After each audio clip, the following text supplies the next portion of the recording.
Imagine a company called Pleasure Inc. They invented the pleasure machine. You strap in, pull down the VR helmet, connect a few dials to the brain's pleasure centers. A switch flips and pure, unfiltered bliss floods your mind.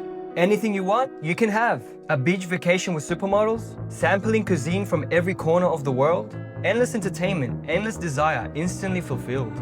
At first, people use it for recreation. Weekends, evenings, a reward after work. But then the machine works too well. Dopamine on demand is impossible to resist. 10 hours, 15, 20, people stop unplugging. Before the pleasure machine, there was still time for family, for grandparents, cousins, aging parents. But now, no time. And let's be honest, what's more fun? Talking to grandma or living out every fantasy? Extended family collapses, then the nuclear family. Even spouses and children become too much of a burden. All people want is to stay plugged in. Critics sound the alarm. The machine destroys marriage, family, community, faith. Pleasure Inc. can't deny it. So they flip the script. They say, that's the point.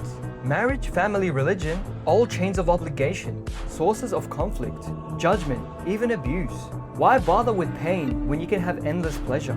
In the machine, everyone is equal. Rich or poor, powerful or powerless. Anyone can live like a king. No hierarchy, no inequality. This becomes the new marketing. TV, movies, music, schools, social media. The machine is liberation. The machine is equality. And opponents, they're branded backwards, irrational, hateful. Sales still slip, so Pleasure Inc. doubles down. First, they upgrade the tech. The body's needs are met while you're plugged in. No eating required. Second, they lobby governments. The machine must be subsidized so every citizen can afford it. Third, they saturate culture, slogans, influencers, education campaigns. Soon, adoption spreads everywhere. But there's a problem. Many nations resist. They ban the pleasure machine to protect culture, family, religion. Pleasure Inc. uses its allies in Western government.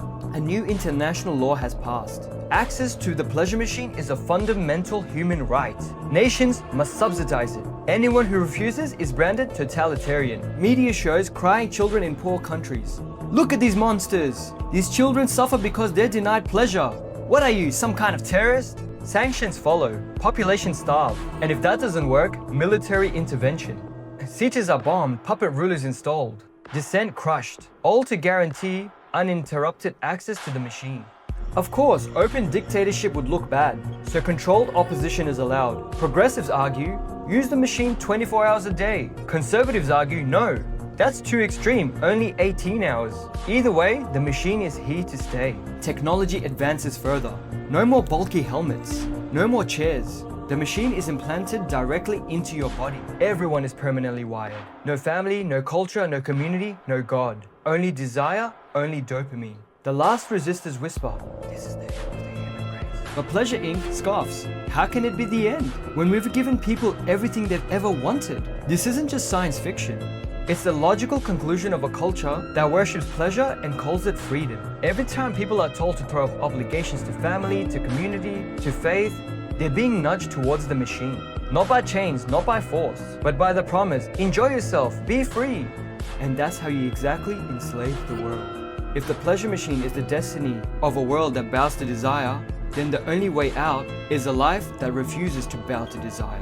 A life of prayer, discipline, family bonds, fasting, charity, obligations you cannot mute, rituals you cannot rewrite. Every other path eventually kneels to the machine. Only a way of life that commands you are not your own God can resist it.